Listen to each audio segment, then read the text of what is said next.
Peralta, vice-président pour les transitions de Cosen-Aglo, à venir ouvrir ces journées. Merci Rebecca, bonjour à toutes et à tous. J'invite les gens qui sont encore sur les stands à venir, non pas pour m'écouter moi, mais pour écouter la conférence qui va suivre, qui va être beaucoup plus intéressante. Moi, simplement vous dire bonjour, vous remercier de votre présence. Beaucoup de remerciements et une grande satisfaction, puisque ces assises de la transition sont les premières. Elles font partie du volet communication de notre PCAET, Plan Climat Air et Énergie Territoriale. C'est une première, on va essuyer les plâtres, mais déjà quand je suis rentré tout à l'heure, j'étais impressionné par le nombre d'exposants, par la beauté du site. Je connaissais bien sûr le site, puisque je suis en même temps maire de Gruchet-de-Valas, mais j'étais impressionné par le nombre d'exposants et le plaisir que l'on avait en rentrant dans cette grande halle. Donc je voudrais remercier tous les exposants, tous les intervenants qui vont nous parler aujourd'hui, qui vont animer différentes conférences, différents laboratoires. Un grand merci pour les services de l'Aglo qui ont préparé toute l'infrastructure, qui ont préparé ça avec les services de l'Office de tourisme qui siègent ici à l'abbaye. Un grand merci à tout le service de transition, tous les membres du service transition qui sont ici depuis quelques jours, qui étaient là de bonne heure ce matin. Donc un grand merci à eux. On va pas les applaudir, on n'est pas assez nombreux, mais on y pense fort. Oui, on peut les applaudir. Allez, un grand merci à eux. Et je vous souhaite deux bonnes journées de ces assises de la transition. C'est vrai qu'on y travaille depuis un certain temps. C'est un peu notre année zéro. J'espère que ce sera l'année 1, parce que on a vraiment monté un programme très complet que Rebecca va vous présenter. Et puis je suis vraiment ravi d'avoir les trois personnes qui vont intervenir avec moi tout à l'heure dans cette première table ronde. Et un particulier merci à Daniel Delahaye, qui est vice-président de l'Agence normande de la biodiversité et du développement durable, dont je suis le président, mais qui fait partie du GIEC normand et qui va nous faire une présentation très intéressante sur quels vont être les impacts du réchauffement climatique chez nous, dans notre territoire. J'ai toujours l'habitude de dire quand on parle, vous êtes tous convaincus, mais quand on parle de la fonte de la banquise, quand on parle de l'ours blanc, ça peut paraître lointain, mais quand on commence à parler de hauteur de la Seine, ça commence à nous toucher de façon beaucoup plus concrète. Et voilà, c'est un peu le but de ce que Daniel va faire tout à l'heure. Je te mets la pression, Daniel, j'espère que c'est ce que tu avais prévu de faire. Bonne journée à tous, merci. Merci à vous Didier Peralta, et d'ailleurs on vous retrouve tout à l'heure pour une discussion. La première séquence de cette journée s'intéresse justement à cette articulation des échelles entre global et local, les défis climatiques du global au local, le rôle du monde économique dans l'émergence d'une écologie concrète. Cette première séquence s'organise en 2 temps. Une conférence de Daniel Delahaye, qui est présent, invité par Cosen-Aglo, qui est professeur d'université à Caen, géographe, spécialiste des enjeux autour de l'eau et de l'agriculture, responsable de l'équipe littorale environnement télédétection géomatique et, comme vous l'avez dit, Didier Peralta, membre du GIEC normand.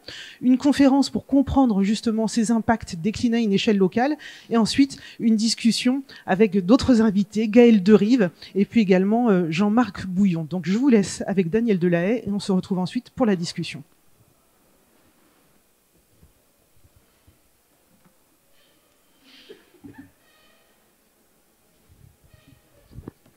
Merci Rebecca. Donc, je vous laisse.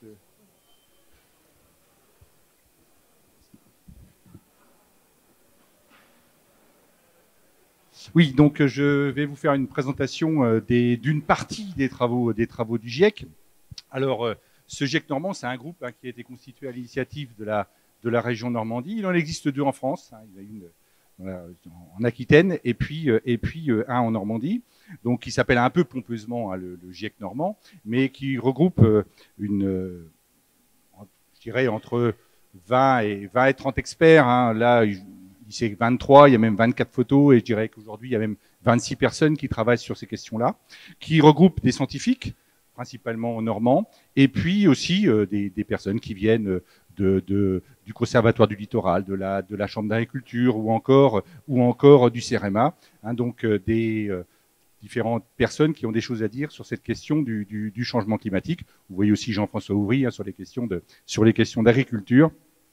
Et donc ces experts ont eu la mission de produire un certain nombre de fiches sur 9 thématiques, donc qui sont listées ici, donc qui vont de la qualité de l'eau, enfin tout ce qui tourne autour de l'eau d'une manière générale, mais aussi la qualité de l'air, ou la santé, les pollutions, ou les mobilités. Donc aujourd'hui, je ne vais pas vous présenter l'ensemble de ces 9 thématiques pour 2 raisons. D'une part, ce serait très très long, et puis d'autre part, je n'ai pas les compétences sur tous les sujets, donc je vais me concentrer sur un certain nombre de points qui me semblent importants, notamment pour votre territoire. Et puis, j'ai vu aussi que dans l'organisation de la table ronde, il y a aussi des spécialistes qui interviendront peut-être plus sur le domaine urbain ou sur le domaine de la pollution. Donc, ce premier point que j'ai abordé avec vous, c'est le changement climatique et les données climatiques. Donc, ce changement climatique, il n'y a plus de discussion, il est en cours depuis longtemps maintenant, et au XXe siècle, donc on a une augmentation moyenne de la température du globe de 0,6 degrés. Et vous voyez la figure qui vous présente ici, la multiplicité des modèles qui peuvent être utilisés, qui utilisent différentes sources. Ça va des cernes des arbres jusqu'à la vitesse de la fonte des glaces, et tous convergent pour montrer que depuis le milieu du 19e, on a une augmentation qui s'accélère encore aujourd'hui. Et chaque année, on fait le constat que c'est l'année la plus chaude par rapport aux années précédentes. Donc on est bien dans une logique de réchauffement climatique avérée. Alors, en ce qui concerne maintenant la Normandie, qui nous intéresse plus spécifiquement, eh bien, cette variation, elle est dans cette moyenne-là, c'est-à-dire entre 0,6 et 0,8 degrés. Et si on prend une période un petit peu plus longue, voilà, on navigue entre 1 et 2 degrés en fonction des sites normands. Et vous voyez que sur le tableau d'en bas, par exemple, Rouen et Le Havre se distinguent par rapport à d'autres zones, Caen par exemple, où l'évolution climatique a été un petit peu moins importante. Mais gardons à l'esprit cette valeur aux environs d'1 degré au cours de la dernière période. Alors ensuite, si on décline à l'échelle des extrêmes, on voit que les températures extrêmes ont augmenté, puisqu'on est passé de 15 à 35 jours en moyenne où on enregistre des températures supérieures à 25 degrés pour Rouen, et de 15 à 28 jours pour Caen. De la même manière, réduction des phases froides, avec une diminution des journées de gel, puisqu'on passe de 58 à 38 jours à Rouen et de 37 à 27 à Caen. Toujours sur cette période, vous voyez sur le graphique de 1970 à nos jours.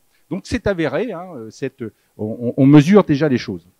C'est un peu moins vrai pour la pluviométrie. Alors j'ai consulté, j'ai vu dans votre PCAET qu'il y avait une variation sur le site local. À l'échelle de la Normandie, quand on fait la moyenne, il y a une alternance de périodes humides, de périodes sèches, avec des petits cycles, et il est difficile de se tirer une évolution. J'y reviendrai. Ça montre bien qu'il y a aussi des variations régionales, et que ce qu'on mesure sur une station, sur une région, n'est pas forcément ce qu'on va observer sur une autre. Alors, aujourd'hui, ce GIEC normand, il s'appuie sur des scénarios régionalisés. Et c'est la grande nouveauté. Très longtemps, on a eu le GIEC produisait des modèles un peu globaux, avec des carrés de 350 km de côté. Donc, on avait quelques patchs sur la France, donc on ne pouvait pas dire grand-chose. Ce qui est intéressant aujourd'hui, c'est qu'on a des patchs, on a une régionalisation de la modélisation avec une désagrégation des modèles qui permettent de descendre à des échelles très fines, là en l'occurrence de 10 km de côté, ce qui veut dire qu'on peut réellement dire des choses sur les territoires.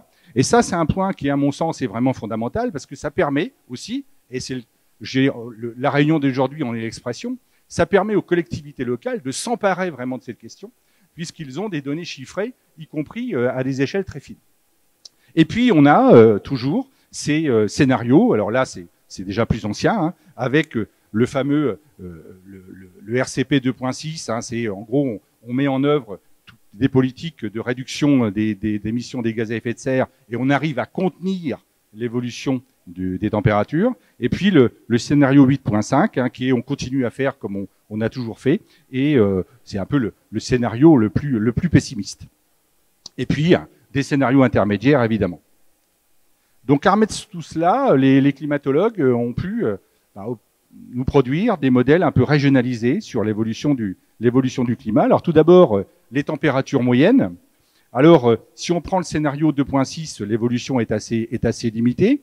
Par contre, si on prend l'évolution, le scénario 8.5, eh bien, on estime que l'évolution de la température se situerait entre 2 et 4 degrés à l'horizon 2100, avec un effet, je dirais, régional qui est marqué, hein, puisqu'on voit très bien que le département de la Manche est un peu mieux loti par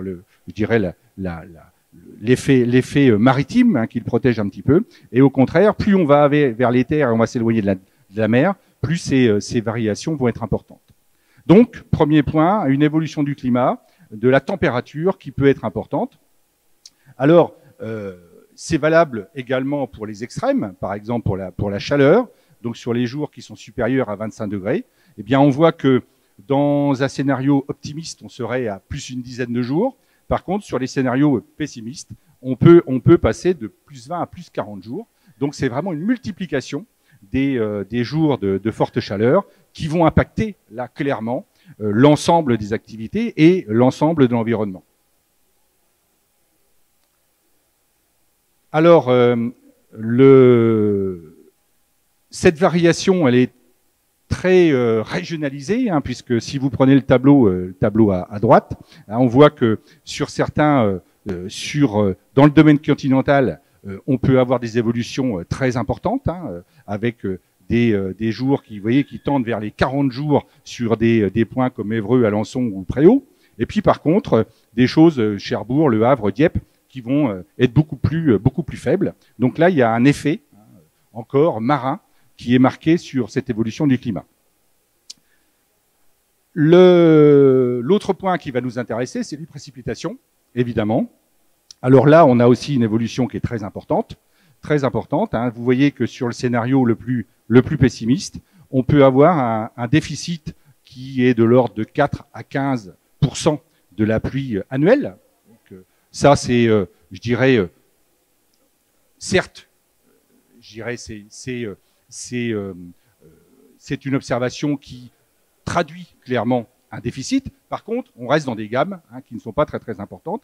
Par contre, ce sur quoi s'entendent tous les climatologues, c'est le renforcement de la saisonnalité de ces pluies, avec des hivers où on va plutôt avoir des pluies qui vont être plus importantes, de l'ordre, on peut être à 10%, mais on peut aussi avoir des régions où on va enregistrer jusqu'à 20 à 25% de pluie hivernale en plus. Et puis, au contraire, 3 autres saisons, l'automne, le printemps avec des pluies moindres, et surtout, c'est le petit cartouche en bas à gauche, hein, c'est l'évolution durant l'été, où on peut enregistrer là, en moyenne, moins 25% de pluie, et jusqu'à moins 30% de pluie estivale sur certaines régions. Et vous voyez que la Seine-Maritime, hein, et le couloir de la Seine est largement touché par ce type de phénomène. L'autre point qui nous intéresse également parmi ces pluies, c'est encore les extrêmes. Et là encore, hein, on voit une augmentation qui peut se situer entre 2 et 10% des événements extrêmes. Alors là, c'est extrêmement difficile à modéliser puisque ce sont des phénomènes de courte durée sur des petits espaces. Donc ce que l'on peut modéliser, c'est les jours où les cumuls de pluie dépassent 20 mm, ce qui est déjà intéressant. Donc 20 mm, c'est-à-dire 20 litres au mètre carré, hein, dans la journée. Donc c'est des pluies qui sont importantes. Et on voit très bien qu'il y a une évolution aussi de ces pluies, de l'ordre de 2 à 10% en fonction des territoires. Et c'est plutôt là, effectivement, à la fois la zone continentale, mais aussi, c'est pas forcément la Seine-Maritime qui sera la plus impactée. L'autre donnée qui est souvent mise en avant, c'est l'instabilité climatique, c'est-à-dire la recrudescence des phénomènes tempétueux.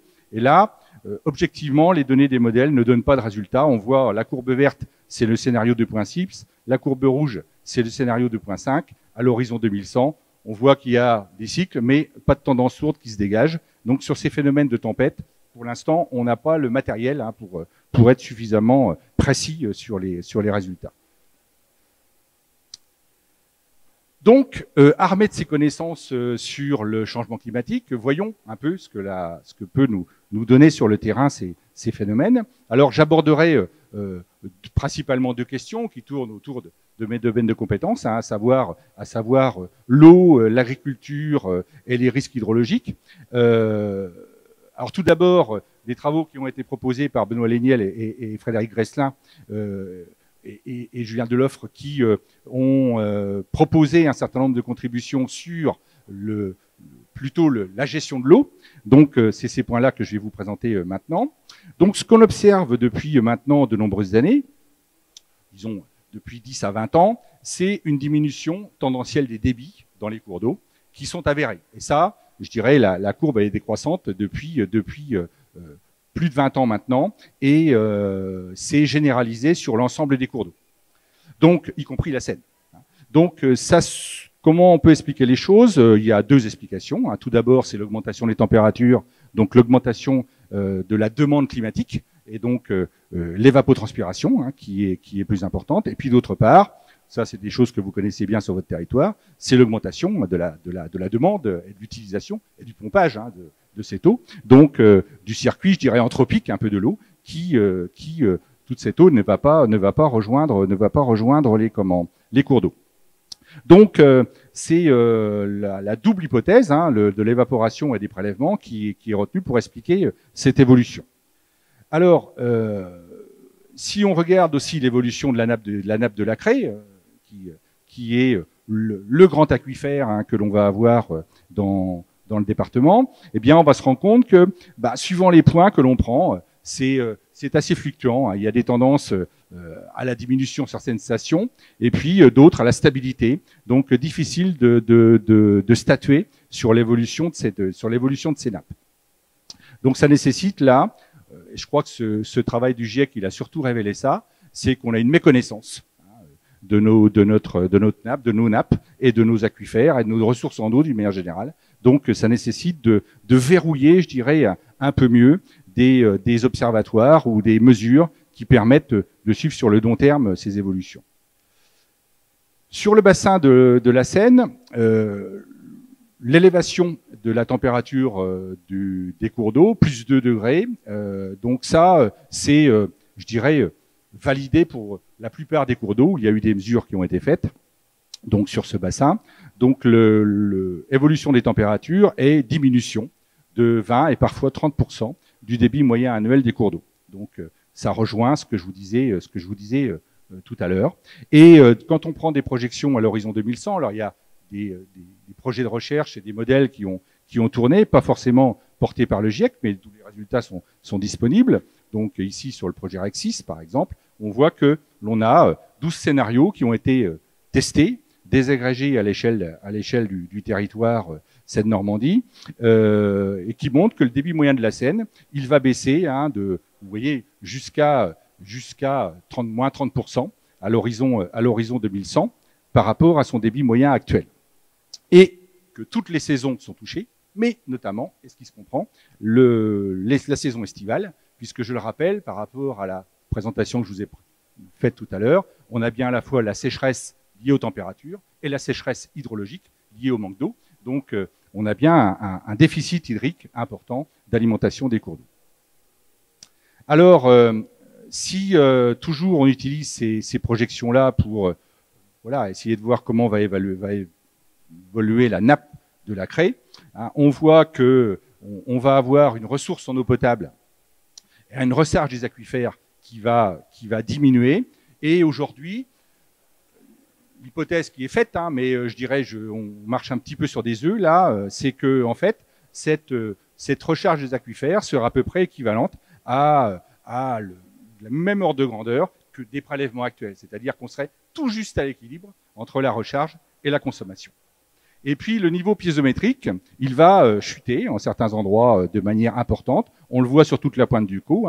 C'est un effondrement du toit de la nappe de l'ordre de 10 mètres. Donc ça veut dire aussi que la ressource va diminuer très localement. Alors, quelles conséquences sur également l'évolution climatique sur les précipitations, enfin l'évolution des précipitations intenses, dont je vous ai parlé 2 à 10%. C'est l'augmentation du ruissellement, j'y reviendrai tout à l'heure, une augmentation de la turbidité dans les cours d'eau et des contaminations associées. Et puis, turbidité, problème de turbidité sur les zones de captage.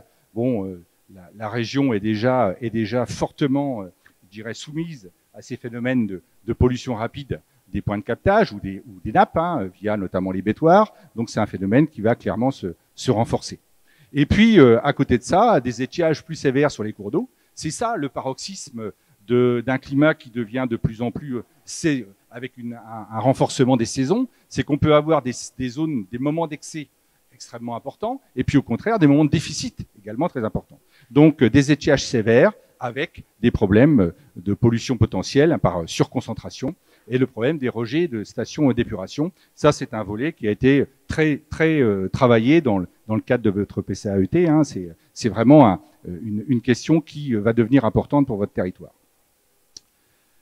L'autre point, alors qui vous concerne sans doute moins, hein, c'est toutes les nappes s'effondrent, sauf en certains endroits, notamment en zone littorale, puisque l'élévation du niveau marin va provoquer un biseau salé, hein, donc qui existe déjà, c'est-à-dire que la mer ne s'arrête pas au trait de côte, la mer en profondeur, elle pénètre aussi, hein, dans les terres, et elle vient au contact des eaux douces.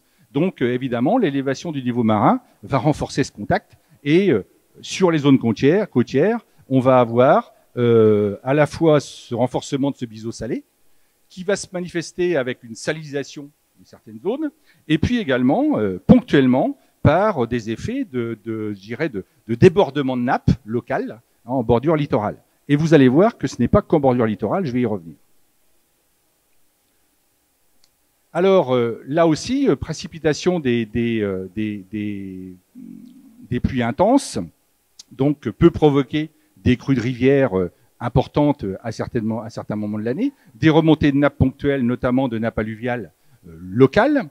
Et puis, l'autre point qu'il faut garder à l'esprit, c'est le petit diagramme de gauche, c'est l'élévation du niveau marin. Alors, le niveau marin, le premier rapport du GIEC l'estimait à 30 cm. Aujourd'hui, on est arrivé à 1 mètre, 1 mètre 10. Donc, c'est, je dirais, une élévation qui est importante et qui va interagir aussi avec ce phénomène je dirais, hydrologique. Alors, un certain nombre de projections et de modèles sont disponibles, pas forcément pour votre zone, mais là, on est sur une boucle de la Seine, donc on a une problématique qui est exactement la même, hein. C'est-à-dire que l'élévation du niveau marin va contraindre, bloquer les écoulements, notamment en période de crue et je dirais de fortes marées, hein. Donc c'est des phénomènes qu'on connaît déjà. Quand vous passez le pont de Normandie, vous voyez bien que si on est à marée haute ou à marée basse, hein, on voit bien si la Seine s'écoule librement ou pas. Ben là, ce phénomène va se renforcer et en remontant vers l'amont de la Seine, et on va avoir des phénomènes d'inondation qui vont se renforcer. Alors se renforcer comment? Tout simplement pour des phénomènes décennaux, par exemple, qui sont les fréquences qui sont utilisées régulièrement pour l'aménagement. Eh bien, pour ces crues décennales, on va avoir des niveaux d'eau qui vont être plus importants. Et sur les simulations qui sont proposées ici, de 2 modèles différents, eh bien, on voit que la plupart des établissements classés qui se situent en vallée de Seine, eh bien là, se retrouvent les pieds dans l'eau. Donc là, c'est un enjeu, je dirais, de risque industriel qui peut être très important, croisé avec un risque hydrologique, un risque environnemental. Donc, si on résume cette partie, on est sur quelque chose de parfois un peu paradoxal. C'est une diminution de la ressource en eau de surface liée à la sécheresse climatique, donc qui pose des questions évidemment.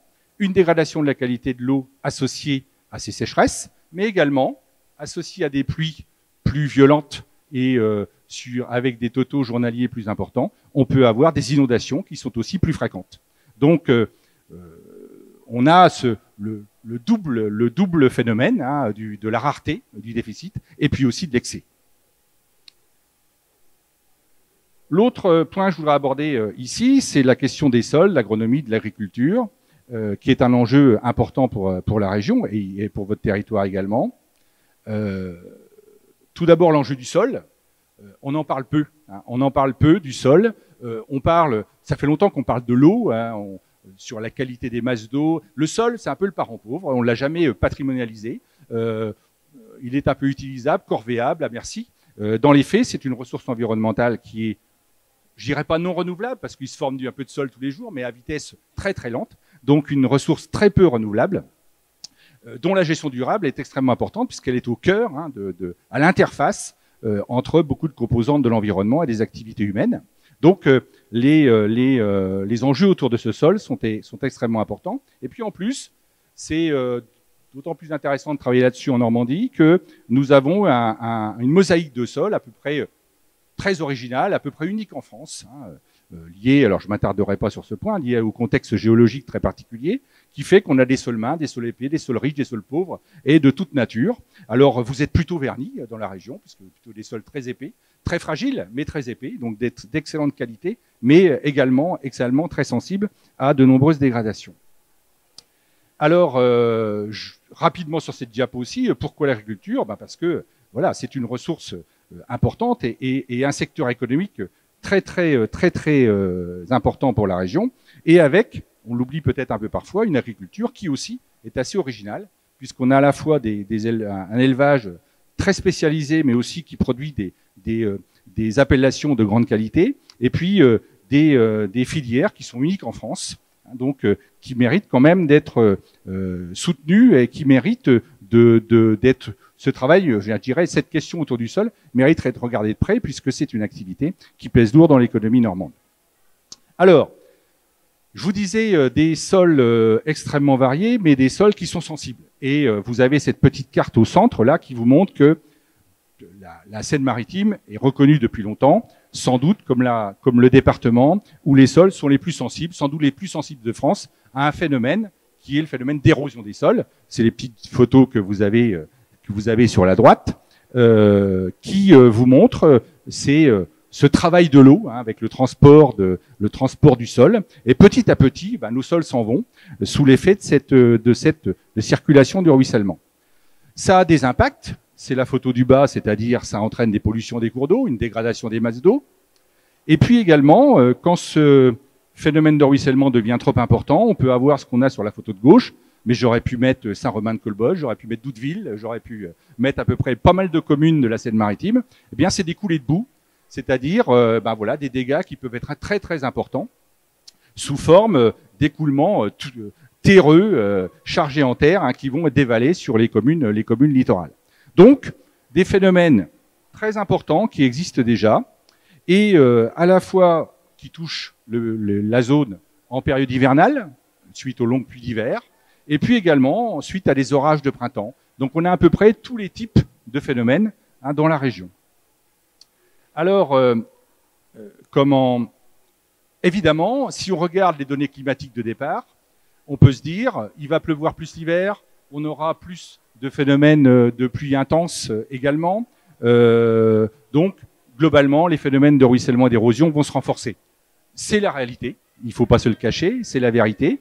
On va avoir une croissance hivernale des phénomènes et une croissance sans doute printanière, voire estivale. Toutefois, j'aurais tendance à dire que sur cette question, on ne part pas totalement. C'est le premier point positif depuis que j'ai commencé, hein, donc on ne part pas totalement dans l'inconnu, parce que d'une part, la région et le département avaient beaucoup investi depuis très longtemps, notamment dans les syndicats de bassin, avec des démarches territorialisées d'aménagement sur ces questions, et il y a eu beaucoup de connaissances qui sont accumulées, donc c'est ce qui prouve que penser les choses avant, hein, c'est payant, puisque aujourd'hui on a tout un tas d'outils déjà disponibles pour envisager le futur. Donc ça c'est le premier point, et puis l'autre point qui est important, alors on voit mal sur le graphique noir en bas, c'est que la variabilité régionale est extrêmement importante. Entre la pluie sur la pointe de Caux et la pluie à Rouen ou la pluie à Évreux, vous avez quasiment une simple au double sur quelques centaines de kilomètres. Donc une variabilité de la pluie extrêmement importante. Donc je dirais les pluies à 2100 à Rouen, on les connaît déjà sur Goderville par exemple. Donc on a une idée déjà des variabilités. Donc c'est un atout important. Donc ce qui ressort des modèles, c'est qu'en fait la fréquence des phénomènes intenses va se densifier, quoi, en fait. Hein, pour faire simple, si je reprends les lignes du bas, on peut estimer qu'un phénomène décennal eh bien, va se produire tous les 8 ans, qu'un phénomène centenal se produira tous les 65 ans. Alors, c'est statistiquement, hein, on est d'accord, mais en tout cas, les fréquences se réduisent. L'autre idée, c'est que, je vous disais, la capitalisation de la connaissance, elle est déjà acquise, c'est-à-dire qu'aujourd'hui, on sait comment intervenir sur ce type de phénomène. Autour, il y a 3 grands axes, c'est améliorer l'infiltration, limiter l'arrachement des particules. Alors, améliorer l'infiltration, c'est par les pratiques culturales, simplifiées ou autres, c'est par d'autres approches. C'est limiter l'arrachement de particules, les chenaux enherbés, les bandes enherbées. La Seine-Maritime a été pilote sur ces questions-là depuis 30 ans, hein, donc c'est des choses que on sait faire. Et puis le troisième grand axe, ce sont les zones tampons. Donc à l'interface des secteurs d'érosion, c'est les fascines, c'est des haies, c'était reconstituer des obstacles sur les périmètres des parcelles agricoles. Ça, il y a plein d'expérimentations en cours qui donnent des résultats très intéressants. Et puis, aujourd'hui, on s'est projeté aussi dans le futur. Pourquoi est-ce que c'est compliqué de se projeter dans le futur? C'est pas tellement de savoir comment va se comporter une goutte d'eau, ça on sait faire. Par contre, c'est on ne sait pas à quoi ressemblera l'agriculture dans 100 ans. Puisque ce qui fait évoluer l'agriculture, y compris sur les 70 dernières années, c'est pas le climat, hein, c'est des PAC. Donc, c'est pas je dirais, les inputs qui font évoluer l'agriculture sont pas des inputs climatiques. Donc, il faut aussi se projeter sur ce que pourrait être l'agriculture dans le futur. Et ce qui est intéressant, c'est les résultats de ces modèles. Je vais pas les commenter finement, mais qui montrent quoi? Que comme c'est principalement les pratiques agricoles qui sont responsables des phénomènes que l'on connaît aujourd'hui, ça nous donne une marge de manœuvre énorme. On ne peut pas jouer sur le climat, mais par contre, sur les pratiques agricoles, on peut jouer. Et par exemple, vous voyez que sur Radicatel, là, il y a des résultats qui sont sortis assez récemment et qui montrent que le retournement d'un tiers des prairies augmente le flux sédimentaire de 7 à 8%. Et par contre, l'adoption de pratiques culturales de conservation des sols sur 50% des terres labourables, donc là, ça veut dire du sans-labour, ça veut dire de couvrir le sol l'hiver, voilà, c'est des techniques que l'on maîtrise, réduisent en moyenne de 45% les flux sédimentaires. Donc, on a une marge de manœuvre énorme par les pratiques elles-mêmes. Alors, ce serait peut-être mon premier point sur lequel je m'arrêterai ici, c'est que, évidemment, c'est pas le blanc-seing pour dire continuons à faire comme on l'a toujours fait. Ça veut dire simplement que on a la boîte à outils pour intervenir. Maintenant, il faut la mettre en œuvre, quoi. C'est principalement ça. Donc, si je voulais résumer cet aspect-là, les processus de ruissellement ne sont pas...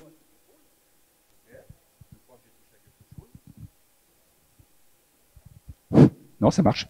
Donc, les processus de ruissellement ne sont pas sous contrôle, évidemment, mais la connaissance en matière de stratégie d'aménagement et d'outils à déployer sur le terrain, elle est acquise. Ensuite, un point peut-être, juste un petit focus, les phénomènes qu'on maîtrise très mal, on parlait de Doudeville, de Saint-Romain-de-Colbosc, c'est les phénomènes liés à des processus orageux, donc des processus un peu violents. Et ça, on est encore un petit peu démunis sur ces phénomènes, parce que c'est pas en mettant 3 bassins de rétention et en remettant une prairie à un endroit qu'on va se prémunir de ce genre de phénomènes. Donc, il faut poursuivre l'effort en matière d'hydraulique douce, développer des méthodes de suivi sur des pas de temps fins. Donc, il y a vraiment du travail à faire, mais je dirais la stratégie, elle est à peu près définie. Et puis, pensez toujours à articuler changement climatique et ce qu'on appelle changement global, c'est-à-dire articuler changement climatique et changement de l'agriculture. Maintenant, sur les productions agricoles elles-mêmes. Alors, là encore, le climat est déjà à l'œuvre. Alors, il n'y a pas que le climat. J'ai mis volontairement la petite carte sur la gauche qui nous montre les pertes en prairie sur les 10 dernières années. Les 10 dernières années. Donc, c'est vraiment un recul massif et généralisé sur la région, y compris sur des zones qui ne sont pas spécialement herbagères, mais voilà, c'est quelque chose qui est assez généralisé. Donc, avec cette volonté de toujours faire croître les cultures fourragères, notamment le maïs ou autres. Bon. Sur les cultures, c'est la partie droite, sur la partie cultivée, il n'y a pas eu, l'évolution n'est pas très significative sur les surfaces cultivées. mais par contre, on remarque des évolutions sur les rendements. Par exemple, le blé. Le blé, depuis le début des années 2000, les rendements stagnent. Ils stagnent. Alors, une première raison, c'est la régulation, ou du moins, je dirais, la gestion raisonnée des intrants, hein, ce qui fait que on maîtrise mieux les fertilisations azotées. Donc, et ensuite, le plafonnement des progrès génétiques dans le domaine. Donc là, c'est lié à la filière elle-même. Et puis, pour 30 à 50%, c'est déjà lié à ce changement climatique, avec la difficulté très fréquente pour le blé au moment de l'échaudage, c'est-à-dire du remplissage des grains. Voilà, c'est à ce moment-là que se construisent les rendements. Eh bien, des difficultés qui conduisent à des rendements plus faibles. Par contre, si on prend la betterave, plus il fait chaud, plus elle est contente. Donc, les rendements ne cessent de croître. Hein. Donc, c'est très varié en fonction des cultures. Alors, si on regarde les leviers pour adapter les systèmes agricoles, alors, je vous parle d'élevage, c'est peut-être pas ce qui est le plus représenté sur votre territoire, hein, mais néanmoins, je pense que c'est des questions qui sont importantes pour l'élevage qui est présent quand même. Hein, c'est clairement ce qui est maintenant, je dirais, acté, c'est un allongement de la période de pâturage, beaucoup plus tôt à la fin de l'hiver et beaucoup plus tard à l'automne, lié à cet adoucissement climatique. Ça, c'est le premier point. Et par contre, ce qui est évident, c'est le petit dessin du bas, c'est un creux estival. C'est-à-dire que les sécheresses estivales vont évidemment réduire la production d'herbe. Donc ça, c'est un enjeu fondamental. C'est qu'est-ce qu'on fait manger aux bêtes durant l'été. Deux pistes possibles. Hein. Soit on développe le pâturage pour avoir plus d'herbe disponible, soit on s'oriente vers d'autres pratiques. Hein. Il y a plein d'expériences qui sont en cours, par exemple autour de la haie fourragère, par exemple, hein, qui pourrait être un substitut intéressant. Ou alors on prend radicalement une autre voie, qui à mon avis n'est pas bonne, c'est de se dire il faut continuer à renforcer les cultures fourragères, type maïs, parce qu'on va avoir besoin de donner du maïs l'été. Donc ça, quand je disais qu'il faut c'est pas le blanc-seing pour continuer à faire ce que l'on veut, c'est tout simplement qu'il faut se poser les bonnes questions, hein, là, et réfléchir sur du long terme. Et puis une autre question qui va être très importante, c'est d'introduire des espèces prairiales qui sont adaptées, ou même des cultures fourragères qui sont adaptées à ce changement climatique. Et troisième point, qu'on laisse souvent de côté, c'est la question du bien-être animal. Quand vous aurez 40, 50 ou 60 jours où il fera plus de 25 degrés, on sait qu'un bovin, au-delà de 22 degrés, il est stressé, et donc sa production diminue. Donc ce qui veut dire qu'il faudra adapter les bâtiments agricoles pour les ventiler, pour permettre aux bêtes, et puis peut-être de les sortir plus souvent aussi, hein, pour qu'elles puissent être en dehors des bâtiments. Pour les grandes cultures, la question qui va se poser, clairement, c'est l'adaptation des variétés résistantes aux évolutions thermiques. Et puis l'autre point, c'est des variétés qui vont être résistantes aux parasites. Aujourd'hui, déjà, l'évolution climatique que l'on connaît fait que l'on a 2 séquences de pyrale sur le maïs. Donc 2 saisons de pyrale sur le maïs. Peut-être qu'il y en aura 3. Donc il faudra des variétés qui seront sensibles à ces attaques parasitaires. Donc choisir des variétés qui sont adaptées aux températures, au manque d'eau l'été, adapter les séquences de semis et de récolte. Tout ça, ça nécessite de repenser notre modèle agricole. Et puis enfin, cette dernière ligne du bas qui vous concerne moins, mais je pense à la plaine de Caen, par exemple, au sud de la plaine de Caen, où on fait du blé, de la céréale sur des sols très minces. C'est clair que ces sols ne seront plus adaptés parce que les réserves utiles seront trop faibles. Maintenant, si on essaie de se projeter sur, alors le terme est pas très beau, hein, mitigé, hein, c'est-à-dire c'est pas comment, on s'adapte pas, on essaie de réduire les effets du changement climatique. Bon, des études montrent aujourd'hui que une exploitation laitière, elle compense 25% de ses émissions de gaz à effet de serre par stockage dans les prairies, stockage dans les haies, stockage dans les sols. Donc voilà, il faut continuer à augmenter cette séquestration du carbone, c'est un point extrêmement important, et réduire la production de gaz à effet de serre. On le sait, hein, ça passe par l'amélioration de la conduite sanitaire des troupeaux. Il y a un gisement là extrêmement important. Et puis de réduire aussi les intrants pour la nourriture des bêtes, qui font plusieurs milliers de kilomètres pour arriver dans les stabulations. Donc on sait que la région a développé un grand plan protéinique. C'est absolument fondamental, c'est-à-dire que les troupeaux soient autonomes dans leur nourriture. Et puis pour les productions végétales, c'est exactement la même chose.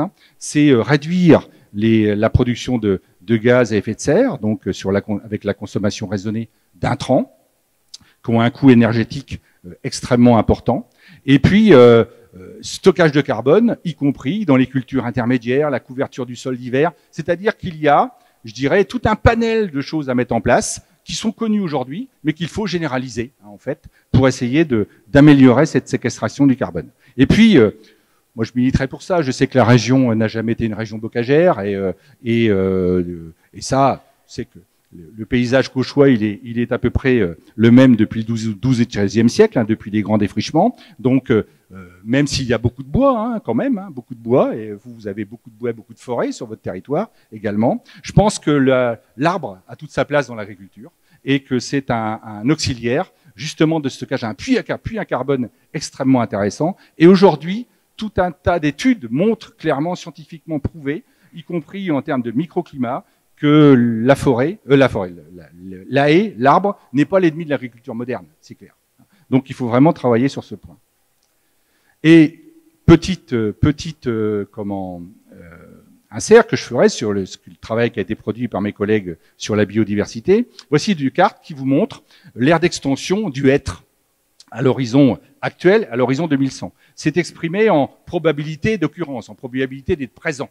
Bon, on voit que la Normandie, eh bien, la probabilité est assez forte, donc les hêtres sont assez représentés, même si c'est pas l'aire spécifique du hêtre. Par contre, on voit qu'à l'horizon 2100, il va avoir disparu. Donc ça, c'est un point extrêmement important. Alors, les forestiers se sont déjà posé la question parce que ils travaillent sur des pas de temps longs. Donc, il y a deux possibilités, soit faire venir ou importer des essences qui vivent aujourd'hui dans le sud, ou plus dans le sud. On le voit, certaines variétés de chênes qui sont mieux adaptées. On voit en Belgique, eux, ils sont même allés plus loin puisqu'ils mettent des essences méridionales aujourd'hui pour remplacer leur hêtre et puis leur épicéa, qui sont aussi très très sensibles. Alors, comme l'épicéa, on le voit, les attaques parasitaires sur l'épicéa, c'est avant tout lié à la sécheresse. La sécheresse affaiblit l'arbre, et quand l'arbre est faible, il est parasité. Donc, c'est des choses qui vont se généraliser. Donc, je disais deux pistes, faire venir des espèces qui sont plus ossides, aussi travailler autour du végétal local. Il y a des gens qui travaillent depuis très très longtemps sur ces questions-là, et on a des espèces thermophiles qui pourraient être introduites, et qui sont des espèces qui ont été présentes en Normandie. Donc, ce sera peut-être encore un petit point sur lequel je souhaite juste faire mener une petite réflexion, c'est que le changement climatique, ce n'est pas que du désespoir et de la déprime. Là, en l'occurrence, c'est un modèle qu'on doit remettre à plat. C'est extrêmement motivant, c'est extrêmement enthousiasmant presque, de se dire bon, qu'est-ce que je fais de mes forêts? Quelles essences je mets en place? Je me rends compte que quand je fais des plantations monospécifiques, si mon arbre est malade, tout dégage. Bon, faut peut-être faire des forêts plus mixtes, avec différentes essences, pas mettre tous mes œufs dans le même panier. Tout ça, c'est un travail de réflexion qui est extrêmement motivant, extrêmement intéressant, et c'est de l'aménagement du territoire. D'accord. Donc, je pense que là, il y a un travail très important, et je pense que autour de cette question du changement climatique, il y a aussi toute une démarche profondément optimiste de gestion de nos territoires dans le futur, et qu'il ne faut pas la laisser de côté. Alors, je vais conclure sur cette synthèse sur l'agriculture. Il va y avoir une adaptation nécessaire de nos systèmes agricoles. Je rappelle, je martèle que c'est pas simplement trouver des moyens. Ce qu'on commence à faire dans certaines régions, c'est simplement trouver des moyens de stockage d'eau, par exemple, pour continuer à faire toujours la même chose. Non. Il est clair qu'il va falloir remettre à plat nos systèmes agricoles, mais toujours dans une logique de production agricole, mais avec d'autres approches. continuer tout le travail d'atténuation, de stockage et autres pour essayer de limiter les impacts du changement climatique. Travailler sur des projections agricoles, ça c'est quelque chose qui manque, c'est-à-dire qu'aujourd'hui on dit comment va évoluer le climat, mais on a très peu de modèles qui envisagent des changements de l'agriculture. Donc il faut travailler là-dessus. Et puis l'autre point, c'est que tout ça, ça se fera pas sans la profession agricole. Donc ça veut dire qu'il faut convaincre. Il faut convaincre. Et à mon sens, il y a deux possibilités. Il y a convaincre déjà dans la formation agricole, c'est-à-dire qu'il faut là de plein pied dans les lycées agricoles, travailler ces questions-là. Et puis d'autre part, développer des démarches de sciences participatives. Je vous présente ici le rami fourrager, hein, donc où des agriculteurs, voilà, sous forme d'un jeu de rôle, travaillent sur leurs exploitations respectives et comment ils peuvent améliorer les choses. Donc ces démarches-là sont vraiment à privilégier ou à faire monter en puissance pour associer pleinement la profession agricole à ce type de démarche.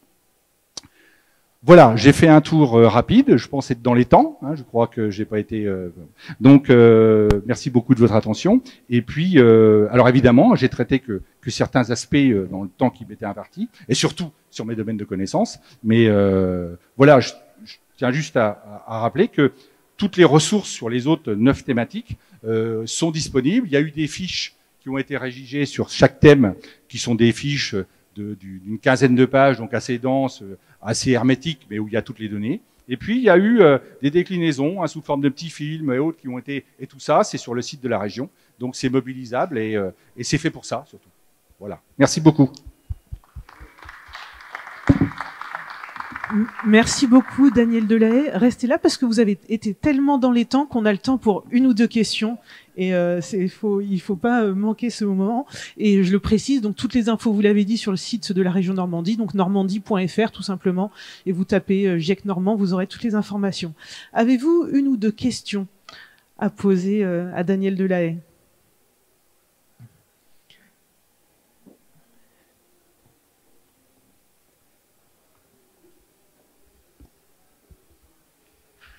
Bonjour. Ma question elle est liée un peu à votre conclusion, c'est-à-dire comment vos travaux sont-ils utilisés par les chambres d'agriculture ou justement pour faire varier les méthodes, quoi. Alors, je dirais qu'aujourd'hui, ce serait mentir que de dire qu'on a c'est qu'on a concrètement l'utilisation de nos travaux. Ils viennent d'être produits. Hein. Par contre, je discutais avec un collègue tout à l'heure avant je suis tout à fait surpris de l'engouement. C'est-à-dire que même je dirais respectivement, moi sur le ruissellement, Olivier Cantat, l'autre collègue sur le climat ou Benoît Léniel sur les inondations de la Seine, qui travaillent depuis des années, par exemple, dans le cadre de Seine-Aval, c'est des choses que l'on dit, que l'on rabâche, qu'on radote même par moment. Et puis, il a suffi de cette initiative de la région de réunir ce groupe d'experts, puis en plus derrière de mettre un peu les moyens de communication et de porter un peu ce projet-là, et fait que aujourd'hui, je dirais ce que disait un collègue, on pourrait faire 3 à 4 conférences par semaine.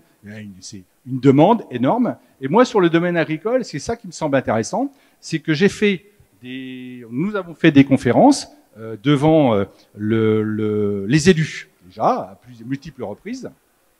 Fait une conférence dans le cadre du Crédit Agricole où vous avez invité tous leurs sociétaires.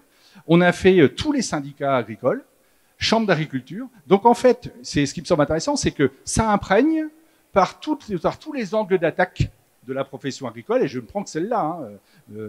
Donc ce qui est intéressant, parce que ça permet de mutualiser vraiment des connaissances, et je pense que ça peut être porteur, quoi. Ça peut vraiment être porteur. Alors concrètement, il va y avoir un GIEC 2, donc où on va là proposer des mesures vraiment concrètes. Alors toujours dans l'esprit que nous sommes là en position de scientifique, c'est-à-dire on offre un panel des possibles. Et après, c'est aux politiques d'orienter les choses. C'est eux qui font les choix. Et, je dirais même qu'ils sont élus pour ça. Donc, mais voilà, on va passer dans cette phase un peu plus concrète. Aujourd'hui, on livre les résultats. On a respecté à peu près le calendrier malgré le Covid, mais pour l'instant, on est toujours dans la phase de présentation. Eh bien, merci à vous, Daniel. Je vous propose de vous installer autour de la table ronde. Également Didier Peralta, vous pouvez me rejoindre et on va ensemble accueillir nos deux autres invités pour la suite de cette discussion. Alors, j'invite à nous rejoindre Gaël Derive. Gaël Derive, vous êtes scientifique, auteur, réalisateur, grand témoin, on va en parler, acteur de terrain aussi, activateur de transition. Vous avez notamment travaillé sur le plan climat de la ville de Grenoble. Et puis, vous avez créé le réseau, la plateforme Une planète pour tous. Et puis également, Jean-Marc Bouillon, vous êtes le président de Takae Conseil. Vous êtes un activateur de solutions fondées sur la nature pour l'aménagement des villes et des territoires. Vous me direz si cette expression vous convient. Merci à vous, messieurs. On l'a entendu avec la conférence de Daniel Delahaye. Les enjeux sont extrêmement concrets. Et puis, il l'a dit, ce sont les territoires, les élus qui doivent décider des solutions. On va en parler notamment ensemble. J'aimerais commencer avec un premier tour de table rapide pour qu'on vous entende tous sur cet intitulé de la table ronde. Je le répète, les défis climatiques du global au local, le rôle du monde économique dans l'émergence d'une écologie concrète. Après tout ce qu'on a entendu, pour vous, qu'est-ce qui pourrait caractériser cette écologie concrète? Alors, qui veut commencer sur cette écologie concrète? Quelles en sont les caractéristiques? Allez, Gaël. Bonjour à tous et merci, bravo en tout cas déjà pour ces assises de la transition. C'est un énorme travail. Il faut, voilà, on est là, il faut se lancer. Ce que vient de nous dire Daniel Delahaye magnifiquement, voilà, le changement climatique est là.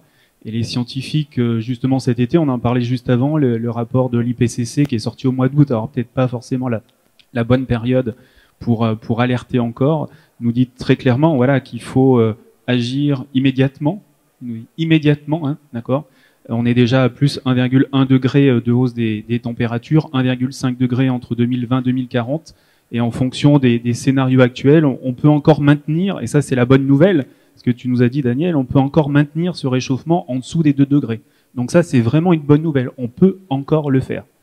Par contre, l'IPCC cet été nous dit qu'il faut agir immédiatement, tout de suite. Donc la décennie actuelle est cruciale. Il faut agir rapidement, d'accord, pour être sur le zéro émission net milieu du siècle, 2050, et notamment aussi sur COSEN. Vous faites partie de cet écosystème mondial, donc comment sur COSEN vous visez le zéro carbone dans 30 ans. Et puis évidemment, ça dépend pas que de COSEN, ça dépend des États-Unis, de la Chine, de l'Inde, de la France, de tous les pays. Donc je pense qu'en tout cas aujourd'hui c'est parti, quoi. Autant moi je travaille dans les collectivités, j'ai travaillé 10 ans dans les laboratoires de recherche, j'ai piloté le plan climat de l'agglomération de Grenoble, c'était en 2005. Il y a 15 ans, on avait lancé ce premier plan climat à l'échelle. Alors c'est encore une autre échelle. Aujourd'hui, la métropole c'est plus de 400 000 habitants. 49 communes. Et à l'époque, c'était vraiment des élus qui nous avaient dit regardez scientifiques, regardez ce que vous nous dites, et ben chiche, nous on va agir et on va faire ce premier plan climat qui a un succès à l'échelle de la métropole. Ils ont réduit de 25% leurs émissions de gaz à effet de serre. Alors beaucoup sur l'industrie, les industries qui sont parties, aussi sur de la mobilité, sur le logement, sur du tertiaire. Donc les collectivités, je pense, sont vraiment là-dessus, d'accord. Alors parfois pas assez vite. Évidemment, comme nous, hein, personnellement, on n'est pas encore sur le zéro carbone, mais je pense que les collectivités sont parties. Pour preuve, vous faites ces premières assises et il faut déjà avancer, prévoir dans 2 ans d'autres. Et je pense, voilà, tout le monde est parti aujourd'hui. J'ai vu par exemple un sondage dans les Échos, juste ça, Rebecca. Il y a un sondage dans les Échos qui est paru il y a quelques jours, qui dit que les Français aujourd'hui nous disent que le changement climatique dans les actions publiques, ils nous disent que pour 19% c'est important, 19% des Français. Pour 36% des Français en plus, c'est crucial. Et pour 40%, c'est même d'une urgence absolue. Donc aujourd'hui, tout le monde a conscience de ça, et les collectivités, on en parlera tout à l'heure avec mon programme Une planète pour tous. Maintenant, il faut s'unir pour avancer plus vite, en fait, pour démultiplier nos actions. Alors, vous n'avez pas répondu explicitement à ma question, mais en creux, j'ai entendu que cette écologie concrète, il y a sans doute un enjeu autour de l'articulation des échelles, des enjeux planétaires, et qui se décline par des réponses localisées, avec ce double impact d'articulation des échelles. En fait, ce qu'on vient de voir avec Daniel, c'est qu'il y a autant de changements climatiques qu'il y a de territoires. Moi, quand j'étais en Arctique, effectivement, c'est peut-être moins les inondations que la banquise. Quand je rencontre Satou en Éthiopie, où il y a vraiment des problèmes alimentaires, pour lui, c'est plus les sécheresses. Et puis la variabilité des précipitations. Ou quand je suis au Bangladesh rencontrer Nipal, on est vraiment sur la baisse des rendements. Donc il y a autant de changements climatiques finalement qu'il y a de territoires. Et ce que tu dis aussi, c'est qu'il y a autant de réponses au dérèglement climatique en termes d'adaptation, on va le voir tout à l'heure, et en termes aussi de réduction de nos émissions de gaz à effet de serre. Par exemple, sur l'agglomération de Grenoble, moi je viens d'une toute petite ville de 4000 habitants, ils ont une réponse à leur échelle, avec l'éclairage urbain, avec l'isolation des bâtiments, et quand on est à l'échelle d'une métropole, c'est encore d'autres réponses. Donc à chaque échelle, il y a une réponse. Jean-Marc Bouillon, vous, votre regard, il se porte sur l'échelle des villes et des territoires. Ouais. Quand vous entendez cette expression d'écologie concrète, qu'est-ce que vous mettez derrière? Comment dire, c'est une expression qui nous convient bien. Comment dire, l'écologie concrète, c'est celle qu'on peut appliquer et appliquer avec l'urgence qu'il est nécessaire de mettre derrière cette question-là. Alors, et puis cette idée de changement d'échelle, parce que finalement, quand on parle d'écologie et qu'on essaye de l'appliquer à un territoire, finalement, au bout d'un moment, c'est une échelle très locale, parce qu'en gros, on va retrouver un fonctionnement naturel d'une parcelle, on va planter un arbre à un endroit, donc il y a vraiment cette question du local. Mais la question la plus importante, c'est justement cette capacité à changer d'échelle en permanence. Parce que, est-ce que planter un arbre ici, ça va être efficace localement? Oui.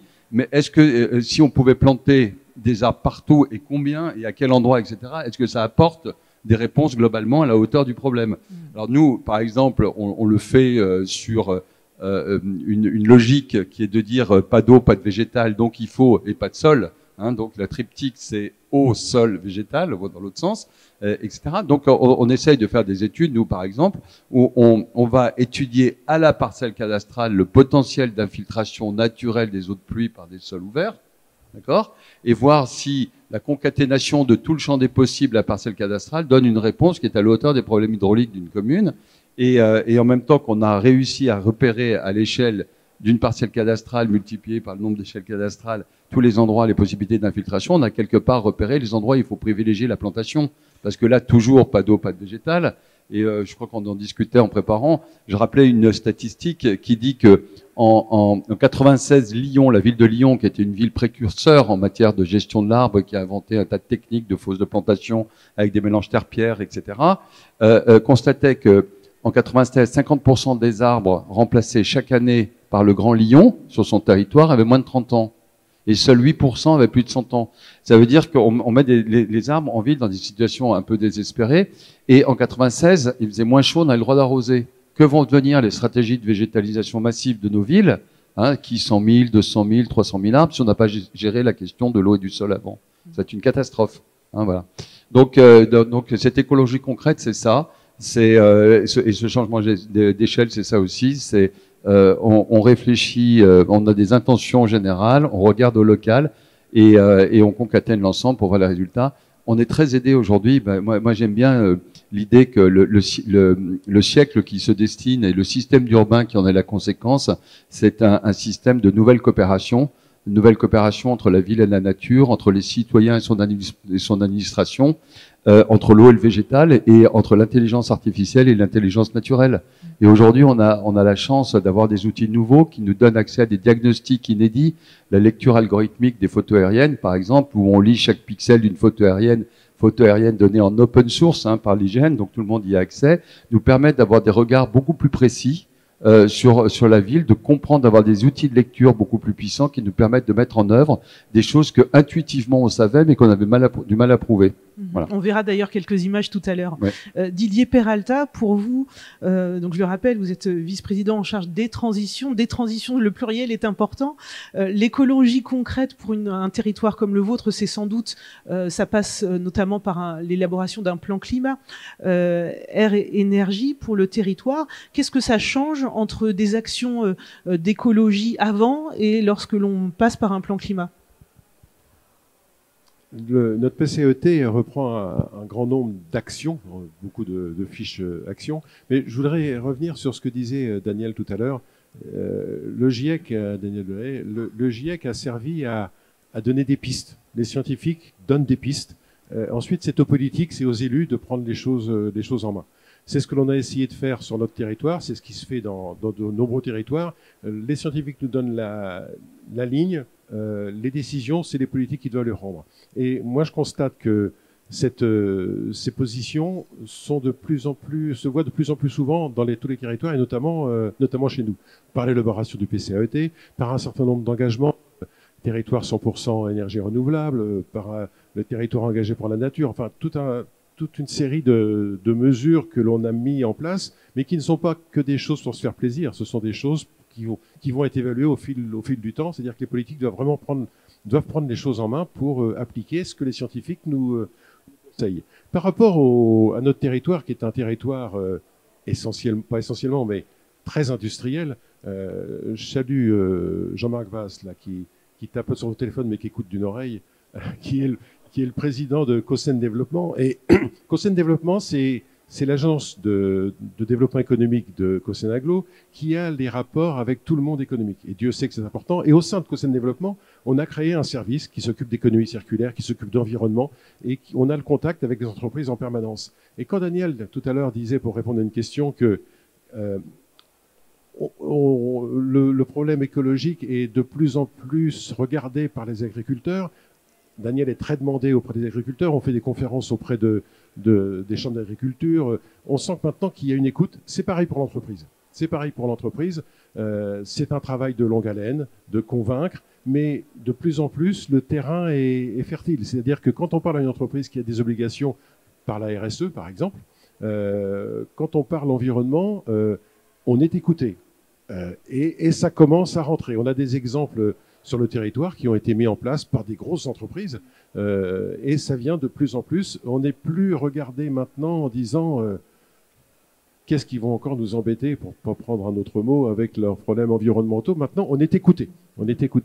Et je pense que Jean-Marc Vasse pourrait le confirmer. Il y a vraiment une écoute de tous les industriels sur notre territoire et Dieu sait que pour nous, c'est important. Je sais, Patrick Sibois est là, qui est un des responsables d'Exxon qui est sur le territoire. Exxon est une très grosse entreprise pour le territoire. Voilà, il y a un terrain friable. On nous écoute maintenant. On nous écoute. Alors, et l'entreprise est consciente de ces choses-là et travaille maintenant avec nous pour tous ces aspects environnementaux. Alors on reviendra tout à l'heure sur des exemples précis. Vous avez évoqué l'économie circulaire. J'ai envie d'en savoir plus, mais on y reviendra. On a finalement un peu aussi déconstruit cette idée de global qu'on imagine. Vous le disiez en introduction, on pense à l'ours polaire et puis finalement on se demande c'est un peu loin. Le global c'est ça, mais c'est aussi une approche à la hauteur des enjeux, une approche transversale et également en termes de politique publique. Le hêtre qui va disparaître chez nous, le bulot de Granville qui va disparaître. Voilà, je veux dire, bon, c'est anecdotique, mais avec la mayonnaise, c'est bon, pas que. Le bulot. Alors justement, j'aimerais néanmoins qu'on regarde la bande-annonce d'un film que vous avez réalisé, Gaël Derive, qui permet là aussi de mettre des images, des sons sur cet enjeu du global au local. On regarde et puis ensuite on poursuit nos échanges. Nous faisons tous partie de la même famille humaine. Nous sommes tous de la même nation, de la même civilisation. Cette civilisation compte aujourd'hui 7 milliards d'individus à l'échelle de la planète. Jamais l'effectif humain n'avait été aussi imposant. Aujourd'hui, le bilan humain est difficile. 1 milliard d'hommes et de femmes souffrent de la faim, soit 1 personne sur 7 à travers le monde. Et le bilan écologique est aussi très inquiétant, avec notamment le dérèglement du climat qui menace les grands équilibres globaux. Je voulais toucher cette civilisation. Je voulais toucher ces problématiques globales, à la fois humaines et écologiques, qui sont intimement mêlées. Pour cela, j'ai rencontré les hommes et les femmes chez eux, dans leur intimité, au sein de leur propre famille. J'ai partagé leur quotidien sous les principaux climats de la planète, sous toutes les latitudes, du cercle polaire à l'équateur, du Pacifique à l'Himalaya. Sous chaque climat, le quotidien des hommes raconte bien plus qu'une simple histoire personnelle. À chaque fois, j'ai rencontré la variabilité climatique et la diversité des hommes. Quel lien existe-t-il véritablement entre les hommes et le climat ? Quel changement attend cette civilisation dans le cadre du dérèglement climatique global qui s'installe aujourd'hui rapidement ?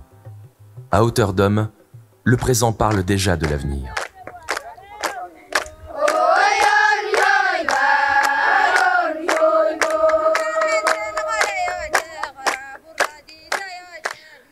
Après ces quelques images, Daniel Delahaye, j'aimerais vous poser une question qui a suscité votre intervention tout à l'heure. On l'a vu, là aussi, la terre, le sol, l'eau sont extrêmement présents où que l'on soit dans le monde. C'est une problématique partagée. C'est quoi un peu la temporalité pour changer justement les systèmes agricoles? On parle dans cette table ronde du monde économique. Les agriculteurs sont des acteurs importants. Alors, c'est quoi le pas de temps, cette transition vers des systèmes agricoles plus durable, plus vertueux? Il faut, on y réfléchit tranquillement, on s'en change ça dès demain. Alors.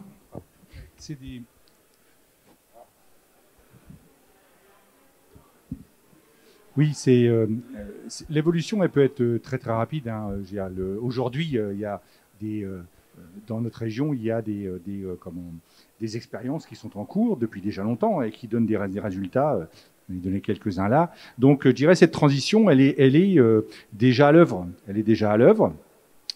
Par contre, je pense que la formidable opportunité que nous offre cette question du changement climatique. Alors, je me souviens, vous avez à peu près tout dit, mais c'est effectivement ce passage du pensée globale à chair locale, quoi. Donc, c'est cette évolution des échelles, et puis de penser système. C'est-à-dire que trop longtemps, on a pensé l'aménagement, je dirais, du territoire, plutôt sur ses composantes naturelles, ce qui m'intéresse, que j'ai pu travailler. On les pense de manière cloisonnée, c'est-à-dire qu'il y a l'activité agricole, et puis à côté de ça, il y a des naturalistes et puis tout ça, c'est dans des débats qui servent pas grand-chose en fait, puisqu'on se rejette la faute. Et je me rends compte qu'aujourd'hui, autour de projets, eh bien, si je prends un exemple concret, on a un projet actuellement sur le bocage, et sur la restauration du bocage, sur son intérêt. Bon. Eh bien, on met autour de la table à la fois des gens qui vont développer la filière bois, des gens qui sont vraiment des naturalistes et qui étudient le rôle du bocage et de ces corridors pour la biodiversité. On met des agriculteurs autour de la table, mais aussi des urbanistes, parce que gérer du bocage dans les zones périurbaines, c'est pas pareil que plus loin. Donc, et toutes ces personnes-là se mettent autour de la table et ils sont prêts à discuter. Ils sont prêts à discuter autour d'un même objet. Et ça, il me semble parce que pour penser à long terme à l'espace, il n'y a que cette solution, c'est de penser avec une approche systémique. Et ça, c'est à mon avis, l'un des apports majeurs. De la même manière, un autre exemple, nous, toujours sur les sols, parce que peut-être que, certes, l'agriculture a un rôle important, mais nous, un des grands enjeux, je pense surtout à la Basse-Normandie, mais c'est pareil pour la Haute, évidemment, mais pour la Basse-Normandie, à Caen, quelle est la zone qui se développe le plus? C'est entre Caen et la mer. On utilise les meilleurs sols, quasiment de la région, puisqu'on a les mêmes limons qu'ici, mais en plus, ils sont carbonatés, donc ils ne sont pas sensibles à l'érosion, ou peu sensibles à l'érosion. C'est sans doute parmi les meilleurs sols français, avec peut-être quelques sols de la Beauce, donc et on est en train de les urbaniser, les artificialiser à vitesse grand V. Donc voilà, et ça veut dire que si on réfléchit sur les sols, ça veut dire qu'il faut mettre tout le monde autour de la table, et penser le système sol et des services qu'il rend, à la fois des services de régulation, des services de production, et puis des services des aménités, enfin je dirais, je mettrais ça dans la service qu'on dit service culturel, mais je appellerais plutôt ça aménité environnementale, c'est-à-dire le fait que les Normands sont aussi sensibles à leur paysage, pour eux ça construit aussi leur identité, donc c'est un point aussi important, quoi. Alors je en profite puisque vous insistez largement sur les sols et c'est un sujet qui me tient à cœur pour rappeler que début décembre il y a les Journées mondiales des sols et vous trouverez sur internet extrêmement beaucoup d'informations, de ressources sur ce sujet est particulièrement important. Jean-Marc Bouillon, quand vous entendez parler de système, est-ce que la ville est un écosystème en soi sur lequel on peut justement travailler en incluant tous les acteurs? Alors, je vais essayer de montrer quelques images de votre façon de travailler. Oui, évidemment, la ville est un écosystème et un écosystème vivant. D'ailleurs, les analogies entre le corps humain et l'urbanisme sont fréquentes. On parle de cœur, de poumons, d'artères, etc. Dans le logage. On entend rarement parler de système immunitaire, par contre. Et justement, nous, on travaille sur un processus qu'on a appelé inné. Vous savez qu'on a un système immunitaire inné et acquis. Et nous, on pense que le système immunitaire inné des villes existe. On peut le réveiller à partir de l'eau et du végétal. Alors là, par exemple, on voit sur cette image la précision de la lecture algorithmique des photos aériennes qui nous permet de repérer toutes les zones d'infiltration où ça va être très facile, moyennement facile, difficile d'infiltrer. On met un code couleur. Bleu, c'est très facile. Vert, c'est facile. Jaune, moyennement facile. Et du coup, d'un seul coup d'œil, on voit surtout sur l'image de gauche où est-ce que les enjeux se situent. Alors la bonne nouvelle, moi je rejoins assez ce que vous disiez sur à la fois on a un constat qui est assez plombé et qui peut effrayer, mais en même temps ce qui est intéressant c'est que des solutions existent.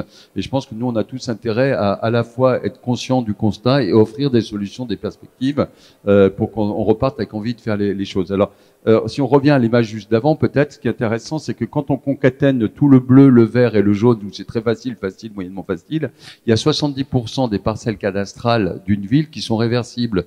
Donc aujourd'hui, avec la densité existante, il y a 70% de réversibilité possible. C'est quand même très très engageant. Oui, c'est étonnant d'ailleurs comme chiffre. Ah ouais, c'est étonnant. Hein. Ouais. Et pour vous donner des chiffres, alors vous parliez d'une pluie de 20 mm. Nous, on a j'ai des chiffres sur un bel orage de 35 mm.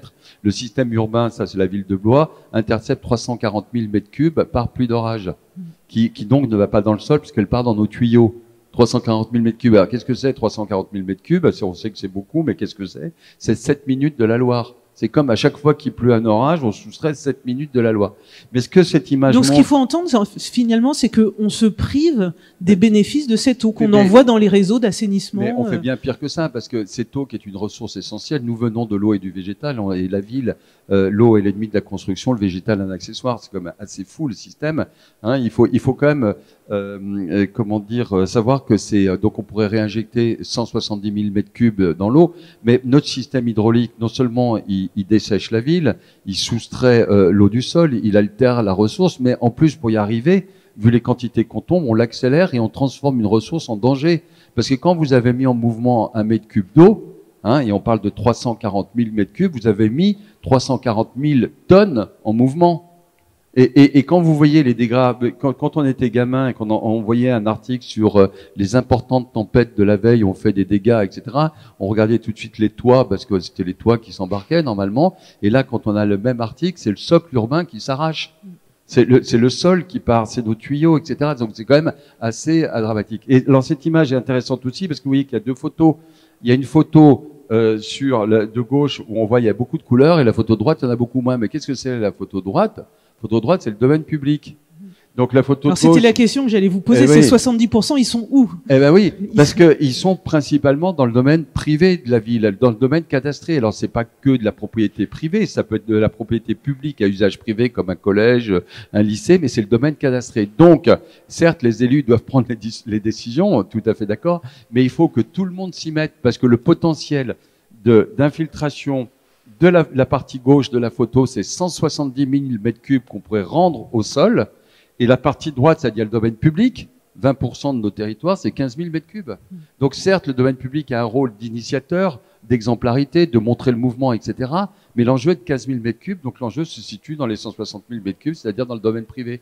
Donc là aussi, c'est une nouvelle coopération à inventer. C'est comment on fait matcher ensemble dans des stratégies communes le domaine privé et le domaine public. Et dans ce domaine privé, dans ces 70 à 80% de domaine privé, il y a le monde de l'entreprise qu'il faut inviter à la table de l'écologie, et c'est ça aussi l'écologie concrète. Ouais. Alors Didier Peralta, quand vous entendez ces chiffres, comme moi, la première fois que je l'ai entendu, j'ai ouvert grand les yeux, ça se voyait pas, on était au téléphone, mais en tout cas l'étonnement était là. Ces nouvelles coopérations acteurs privés, acteurs publics, vous avez commencé à en parler tout à l'heure. Est-ce que aujourd'hui on peut se mettre facilement autour de la table et surtout déboucher sur des actions concrètes d'activation? Mais le rôle des élus, dans le sens de ce que vous disiez, c'est aussi d'intervenir sur le domaine privé par nos outils de planification, par exemple. On n'est pas toujours populaire, n'est-ce pas, Patrick? Mais Patrick Pesquet, qui est responsable de la planification à Cosenaglo.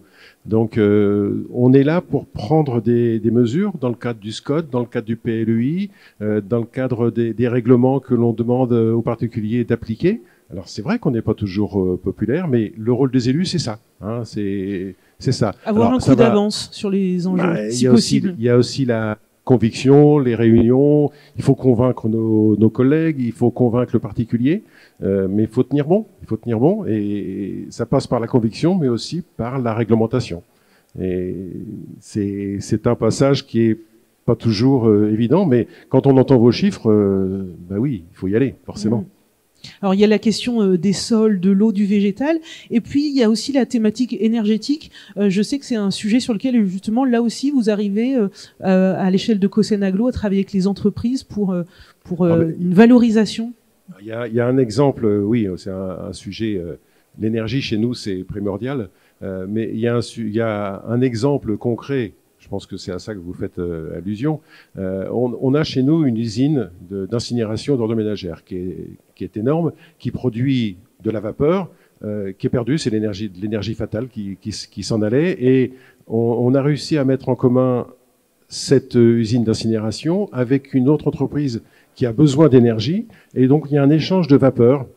Alors, j'ai les chiffres, c'est tellement impressionnant, je ne veux pas dire de bêtises, mais c'est 65 tonnes de vapeur qui sont échangés par heure entre l'usine d'incinération et l'usine Tereos en l'occurrence. Donc c'est grâce à cet échange de vapeur, ils ont pu se passer d'énergie beaucoup plus émettrice de CO2. On arrive à 84 kilotonnes d'émissions de CO2 qui sont évitées par an. Et tout le monde est gagnant. La vapeur partait, voilà, c'est une solution qui est bénéficiaire à tout le monde. Et à la population, des entreprises et aussi au commun des mortels. Voilà. Donc ça, c'est vraiment un exemple sur lequel on veut travailler et les entreprises nous écoutent quand on propose des choses comme ça. Sur notre territoire, on a été, j'y suis pour rien parce que vous n'étiez pas né et moi j'étais tout petit, quoique, mais en 1972, nos prédécesseurs ont créé une usine d'eau industrielle. Qu'est-ce que c'était? C'était de se dire, les entreprises, les usines qui sont sur les raffineries et tout ce qui est sur la zone du Havre ont besoin d'eau. Ils prenaient dans la nappe phréatique de l'eau potable pour un usage industriel, ce qui était ridicule, alors qu'on donc la grande idée, ça a été de dire, on va faire une usine d'eau industrielle, on va pomper l'eau de la Seine, la rendre utilisable par les industriels, par un processus, et on envoie ça vers les industries. C'était un premier, vraiment en 1972, c'était vraiment c'était novateur. On est la plus grande de France, on est une des 3 plus grandes de France. On est en train de la rénover. Voilà, ça, ce sont des exemples tout simples qui bénéficient à tout le monde.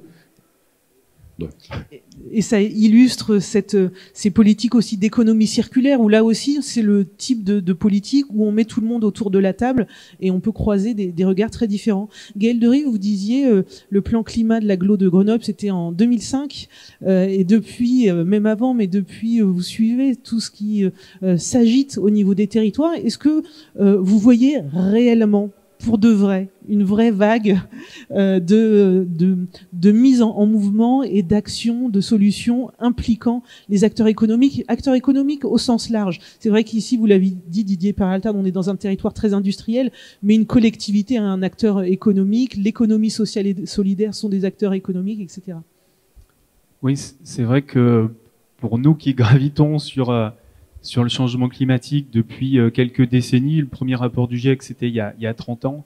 Et, dans les années 90-91, on a mis du temps à voir émerger justement ces actions. Et je trouve que depuis très peu de temps, hein, il y a la COP 21 voilà, en 2015 qui a commencé à faire bouger un peu les lignes au niveau français dans nos collectivités, où on s'est dit oui, peut-être que les COP au niveau international, et on le voit encore là avec la COP26, vont pas tout régler. Et puis de toute façon, ce qui est décidé au niveau international doit se placer derrière en action concrète, hein, ce que vous disiez, Ça doit être sur nos territoires. Et puis derrière, il y a eu quelques aléas climatiques, hein, où on a vu la résilience de nos territoires. On s'est dit, oh là là, les canicules, 46 degrés à Vérargues en 2019, les sécheresses, les inondations. On se dit, bah oui, là maintenant, on est dans ce dérèglement climatique. Et effectivement, depuis, j'allais dire quelques mois ou quelques années, il y a beaucoup de territoires. C'est vrai pour les collectivités, mais c'est vrai pour tous les acteurs, hein. 2-3 exemples. Ma ville, 4000 habitants. Ils m'ont demandé d'agir, je leur ai expliqué le changement climatique, et il y a encore 2-3 ans, alors ils travaillaient sur la transition, évidemment un petit peu par défaut, ils faisaient de la transition énergétique et climatique, mais par défaut. Et là, ils se sont mis en marge vraiment sur une autre dynamique en termes de cantine, par exemple. Ils sont à 81% de bio local, bien plus que la loi le demande, la loi Egalim. Donc voilà, on va plus loin, ils éteignent les lumières, ce qu'ils n'auraient pas fait il y a encore 2 ans parce que les citoyens étaient pas prêts. Je suis allé voir dans un projet Une planète pour tous où j'essaie d'agréger, fédérer des acteurs. Les scientifiques, par exemple, grenoblois, qui eux-mêmes ont fait les travaux, ont participé aux travaux du GIEC, ne faisaient rien finalement pour réduire les vols en avion. Ils ont fait un bilan carbone et là, depuis quelques mois, ils agissent aussi. Donc ça bouge aussi. Un club de foot, un autre acteur, club de foot de Grenoble, Ligue 2, ils font rien ou très peu. Ils me disent, Gaël, maintenant on a compris, on a envie d'avancer et on va faire attention les bières, les déchets, les déplacements. Donc on voit depuis vraiment quelques mois, quelques années là, depuis 1 an ou 2, voilà, que ça bouge partout. Et ça, c'est vraiment le côté positif. On est tous en marche, on avance tous, on est tous dans le même problème. Il va falloir, voilà, on a tout à créer. Ça, c'est le côté positif, c'est qu'on a tout à créer, on a tout à inventer. Ensemble, il va falloir de l'audace, de la créativité, et ça, c'est plutôt positif, je trouve. Alors, dans quelques instants, je vais vous proposer de poser des questions, le temps que vous formuliez dans vos têtes les questions à nos invités. J'ai envie de vous en poser une, notamment pour Daniel Delahaye et puis Jean-Marc Bouillon. Vous pourrez également réagir si vous le souhaitez. Lorsque l'on parle des sols, vous en parlez aussi. Eh bien, jusqu'à très fréquemment, quand on a une approche économique, on parle plutôt de foncier. Parce que le foncier, il y a une valeur, il y a un chiffre qui va en face, c'est très clair. Ça permet pour un agriculteur peut-être de savoir s'il va pouvoir se payer une retraite, c'est savoir si on va pouvoir développer les services publics dans sa ville en faisant venir des activités économiques, etc. Vous voyez bien le sujet. Est-ce que aujourd'hui, vous sentez les acteurs prêts à cette nouvelle approche des sols pour les mettre de côté l'approche foncière pour mieux penser en termes de services, de rendre du sol à la nature pour en faire autre chose qu'une valorisation économique? Qui veut commencer? Jean-Marc Bouillon. Oui, mais évidemment, l'enjeu du sol, il est important parce que suivant, c'est ça qui est intéressant avec la nature infrastructure, c'est que les clés de lecture sont multiples. Donc ce sol, on peut le lire comme un sol, on peut le lire comme un foncier, comme une ressource, etc. Alors nous, évidemment, nous c'est du sol naturel ouvert qui nous intéresse parce que c'est par celui-là qu'on va essayer d'amener l'eau de pluie comme une ressource qui va s'infiltrer, donner de la profondeur à ce sol et les conditions d'une installation pérenne de la nature qui, elle, va servir par les 60 typologies de fonctions écosystémiques relevées par une étude européenne qui s'appelle Nature for Cities, 60 typologies de fonctions écosystémiques que la nature pourrait offrir à la ville et à l'homme gratuitement. Donc, nous, on pense notamment, par exemple, à la réduction des îlots de chaleur, des dômes de chaleur dont vous avez entendu parler. Alors, ce même sol, et on a vu qu'aujourd'hui, 70%, comment dire, était encore là, était donc le côté réversible de notre système. Mais ce même sol, quand il devient foncier, il est étudié dans une autre politique environnementale ô combien importante, qui est la sobriété foncière. Sobriété foncière, lutter contre l'étalement urbain, etc. Donc il y a un club de la sobriété foncière qui réfléchit et qui se dit mais mon Dieu, plutôt que d'aller conquérir pour notre vitalité de construction, etc. Dans les franges urbaines, le monde de l'agriculture, est-ce qu'il ne se nicherait pas dans notre tissu urbain cette réserve foncière dont on a besoin? Et avec la même précision, la lecture algorithmique, mais en changeant un petit peu les choses qu'on recherche, il rajoute à liberté foncière la SHON disponible, la SDP disponible, et il flèche les mêmes terrains que nous. Et ils arrivent, par exemple, à Angoulême, à découvrir que se niche dans notre tissu urbain 40 années de réserve foncière, au rythme actuel de la construction, sans étaler la ville. Donc on se dit super. Mais le jour où on aura construit un bâtiment sur une zone d'infiltration, c'est sûr qu'on n'infiltrera plus. Donc je voulais rebondir sur ce que vous disiez, l'importance de la vision décilotée, de la réflexion systémique, c'est que on a la chance, me semble-t-il, de pouvoir avoir une vraie ville nature. C'est pas qu'une ville verte, une ville nature, c'est une ville qui renoue avec un système naturel. Et le fait que l'eau tombe et s'infiltre, c'est vraiment la base du système naturel. On a la chance de pouvoir le faire et on a besoin de lutter contre l'étalement urbain. Mais est-ce qu'il ne faut pas le faire ensemble pour qu'on définisse quel est le besoin de nature qu'il faut impérativement conserver pour ce système urbain? Et puis, si on a la chance d'en avoir un peu trop ici, c'est celle-là qu'on construira, mais ne cramons pas nos cartouches. Voilà. Et un dernier point sur l'urgence, parce qu'on peut penser que tout ça est assez innovant dans le regard, etc. Bon, c'est une innovation qu'on a un retour d'expérience de 4 milliards d'années à peu près, donc on peut y aller, franchement, mais on peut se dire, oui, alors on n'est pas tout à fait mûr pour l'infiltration, on va quand même encore mettre un tuyau, mais on est en train, puis on se dit au fond de soi, dans 2 ans, c'est bon, on y sera, et on sera préparé, on aura pris les dispositions dans les documents, etc. Mais on n'est pas en train de prendre 2 ans de retard, on est en train de prendre au minimum 40 ans de retard, parce que le pouls de la ville, chaque fois qu'on fait un projet, le retour sur ce projet, il sera dans 40 ans. C'est le temps de l'obsolescence de nos équipements. Donc, qui prend un petit retard de 2 ans et va le payer pendant 40 ans? C'est ça qu'il faut avoir en tête. Et la deuxième chose qu'il faut avoir impérativement en tête, c'est que l'ensemble des projets quotidiens d'une ville, qu'on fait beaucoup mieux, aujourd'hui, il y a les zéros, l'infiltration, etc. L'ensemble de tous ces projets, tant dans le domaine public que dans le domaine privé, ne renouvellent nos villes que de 1% par an. Donc, si on abrite nos stratégies d'adaptation au réchauffement climatique qu'en s'hébergeant sur les rythmes des autres projets, on est sur des trajectoires à 100 ans et on va se rendre compte que c'est pas la bonne échelle et c'est pas le bon pas de temps.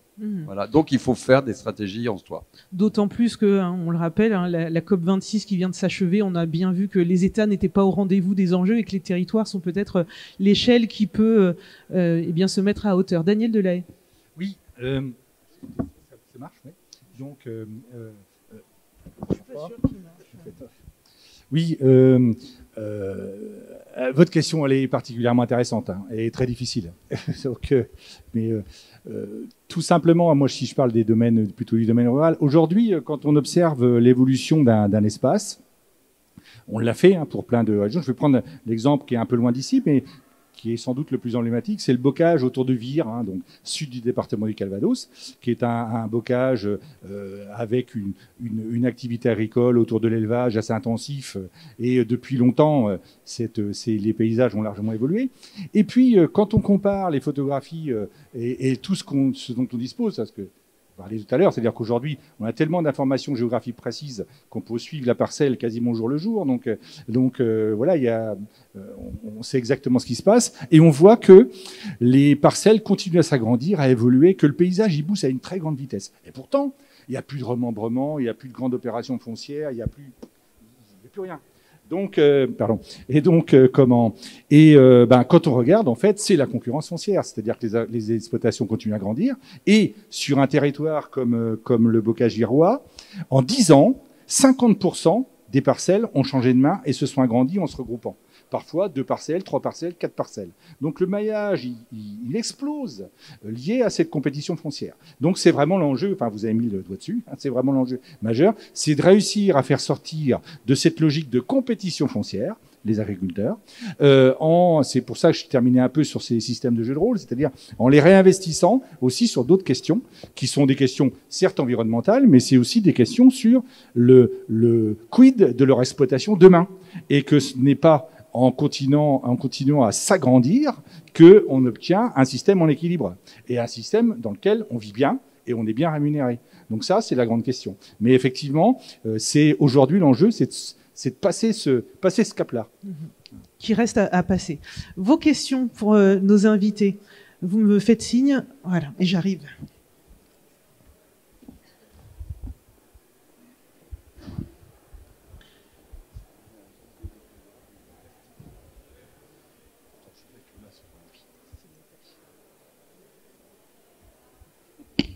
Oui, bonjour. J'ai pas trop le moral l'avoir écouté.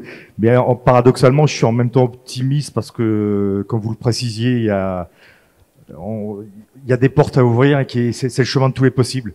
Maintenant, il y a une réponse qui est citoyenne, individuelle, mais également qui doit être soutenue et très fortement, extrêmement même, je sais pas comment dire, mais vu qu'on est dans une urgence, dans l'urgence ultime, par les politiques et par les pouvoirs publics et par nos représentants. D'ailleurs, je suis un peu déçu parce que je suis désolé pour vous, je pensais qu'il y aurait beaucoup plus de monde que ça. Je veux revenir donc pour la question, les températures que vous nous présentiez tout à l'heure, ce sont des températures météorologiques classiques comme à la télé, c'est-à-dire à l'ombre ou au soleil? Comparable avec les données qui sont produites aujourd'hui, température sous abri. Donc sous abri. Ce qui veut dire qu'une plante, comme on a eu l'année dernière, on a eu des températures qui étaient à 39 degrés, donc ça c'était à l'ombre. C'est-à-dire qu'en plein soleil, on est à 60, 65. Une plante, donc si je ne m'abuse, qui brûle par cet effet, ne repousse pas le lendemain, même si on lui met de l'eau. Alors ça, c'est une question que j'ai pas abordée, c'est peut-être pas l'enjeu de Normand, mais autour des feux. Hein. C'est à l'échelle du territoire français, c'est une vraie question. Ce qui veut dire que par là, si je peux me permettre, pour aller jusqu'au bout de mon idée, et je trouve que ça mériterait d'être développé, c'est que ça peut amener derrière donc un manque de production, on va dire pour le blé, pour le maïs, une production, une récolte annulée pour une année. Ce qui engrange derrière, c'est peut-être une demande d'importation supplémentaire. On a vu ce qui s'est passé en Russie, là, les sécheresses. La Russie, qui est un des plus gros producteurs de blé, ça fait monter les prix un peu partout. Ça amène donc par extension des problèmes alimentaires, problèmes de faim dans le monde. Enfin, dans le monde, dans des parties comme les régions comme les nôtres, on est un peu moins impacté parce que nous, on a de l'argent. Voilà, donc on achète plus cher que pour les autres. Et puis derrière, pour ceux qui n'ont pas de quoi manger, ça va amener des famines. Ça va amener également des problèmes de migration, migratoire. Les gens qui vont plus avoir de quoi manger dans des pays qui sont complètement impactés, brûlés, ils vont pas se laisser mourir. Ils vont venir chez nous. On a le problème avec des migrants à l'heure actuelle. C'est de la migration politique, peut-être économique, mais là, elle va devenir carrément climatique. C'est pas 3000 personnes par an, c'est pas 20 000, ça va être 100 000, peut-être 1 million de personnes qui vont chercher à traverser. Pour notre zone européenne, comment ça va être des millions de personnes, quoi, qui vont venir. Et ça, je trouve, ça c'est une vision personnelle, on est peut-être trop dans des discours angéliques. Pour moi, alors, dernière question, le sujet, la planète est-elle réellement en danger ou n'est-ce pas plutôt l'humanité? Merci. Merci d'avoir bouclé la boucle en faisant le lien de ce qui se passe au niveau local et aussi des impacts globaux. C'est extrêmement important et vous l'avez sans doute entendu, on a eu des nouveaux rapports cette année sur les problèmes alimentaires dans le monde qui s'accroissent et puis sur des études également sur les réfugiés climatiques qui sont en effet déjà nombreux et qui le seront plus prochainement. Gaël. Oui, juste pour vous apporter quelques éléments. Pour moi qui ai voyagé un peu de partout dans le monde, sur certains territoires, sur les problèmes de migration, effectivement, c'est le Haut Commissariat pour les réfugiés parle de 250 millions de migrants. Donc on est effectivement, ce qui est là et ce qui est dramatique, hein, ce qu'on voit tous les jours, c'est dramatique, humainement dramatique, des femmes, des hommes, des enfants qui meurent aujourd'hui, c'est dramatique. Et là, c'est un échantillon simplement de ce qui s'annonce avec le changement climatique. En termes de sous-alimentation, j'étais chez Satou en Éthiopie, qui subit aussi, comme nous, le dérèglement climatique, alors qu'il émet rien, hein, il n'a pas de téléphone, il n'a pas de douche, il essaye seulement de vivre ou de survivre. Hein. Il mange du lait de vache et du maïs pilé, une fois par jour. D'accord. Depuis plus de 50 ans. Et pour lui, le changement climatique, c'est radical. Il mange, il vit, il mange pas, il meurt. Donc le changement climatique, il a perdu un enfant.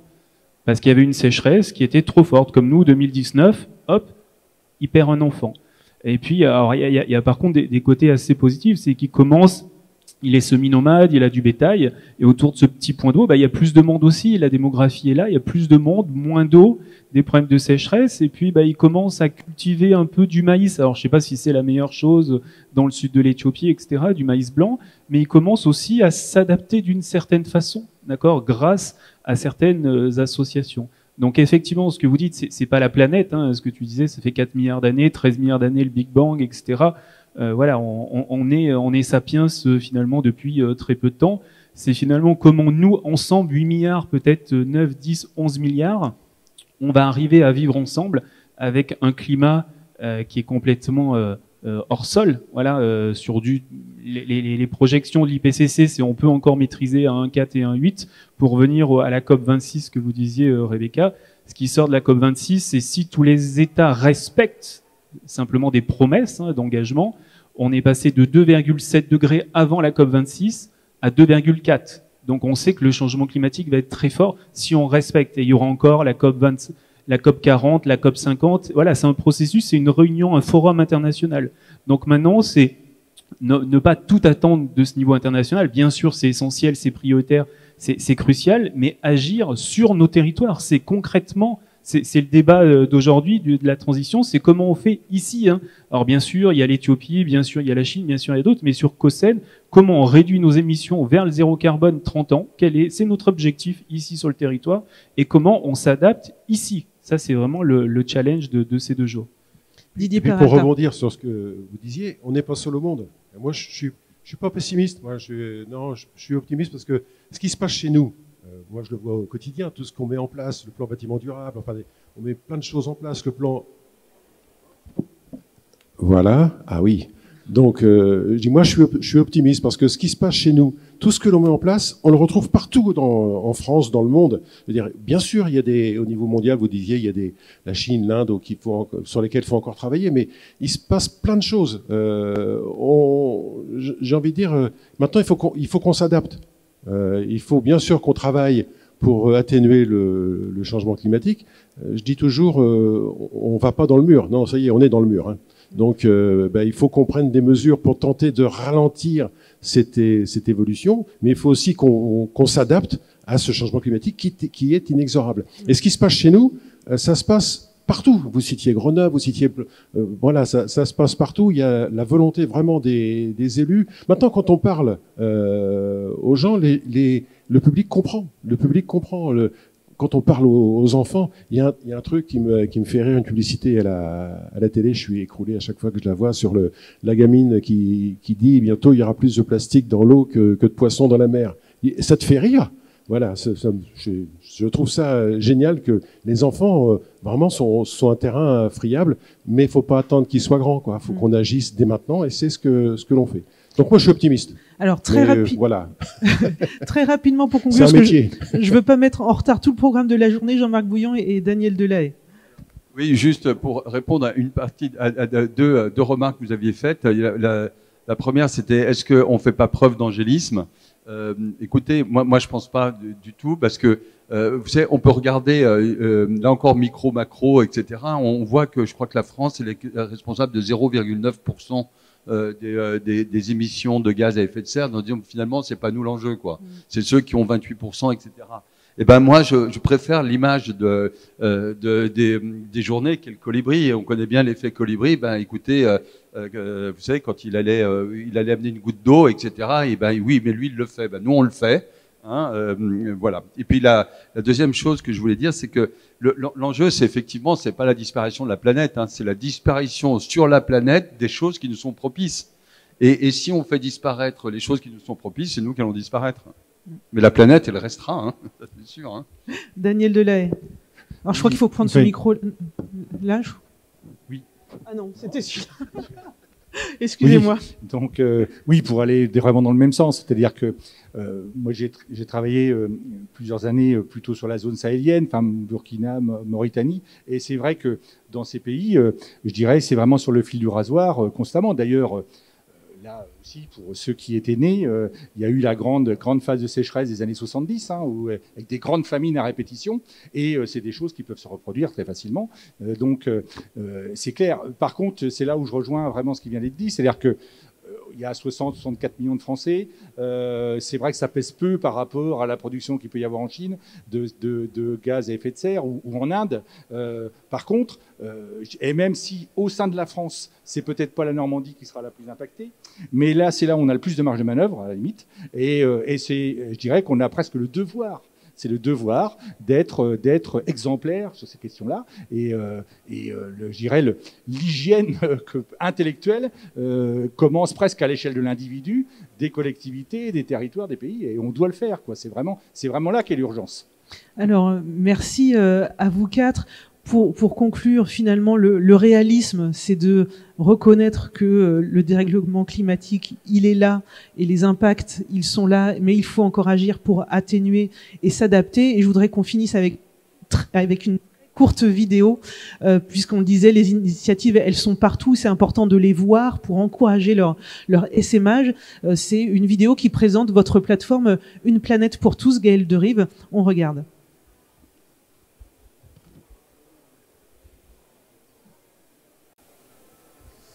La lutte face au dérèglement climatique n'est pas une option, mais la seule voie possible pour toute l'humanité de mener une vie décente sur cette petite planète Terre, cette petite bille bleue exceptionnelle que l'on a en partage. C'est le grand enjeu du XXIe siècle. Nous avons à la fois un défi écologique, notamment le changement climatique en cours, et aussi un défi humain, car chacun a le droit de vivre dignement. Osons regarder ces immenses défis en face avec pragmatisme et humanisme. Pour agir, nous démarrons maintenant le grand programme d'envergure nationale Une planète pour tous, avec 2 grandes ambitions. Le premier objectif, c'est l'éducation. En apportant aux enseignants et à tous les établissements scolaires, partout en France, de nouveaux outils plus innovants et plus performants pour les aider, les guider, les soutenir. Nous allons inventer une nouvelle éducation pour de nouveaux citoyens. Une éducation plus ouverte sur le monde. Afin que chacun puisse décrypter les enjeux planétaires. Le second objectif, c'est la visibilité, en valorisant toutes les solutions innovantes de chacun de nos territoires. Car nos villages, nos villes et nos agglomérations sont au cœur du défi planétaire. Nous allons alors partager toutes ces expériences et les mettre en commun. Dès maintenant, rendons visibles toutes les solutions. De nombreux territoires et établissements scolaires nous ont déjà rejoints. Ensemble, nous allons construire un monde plus juste, plus heureux, plus heureux, plus heureux, plus responsable, plus responsable, plus responsable, plus solidaire. Plus solidaire. Parce qu'il n'y a qu'une planète pour tous. Parce qu'il n'y a qu'une planète pour tous. Une planète pour tous. Une planète pour tous. Une planète pour tous.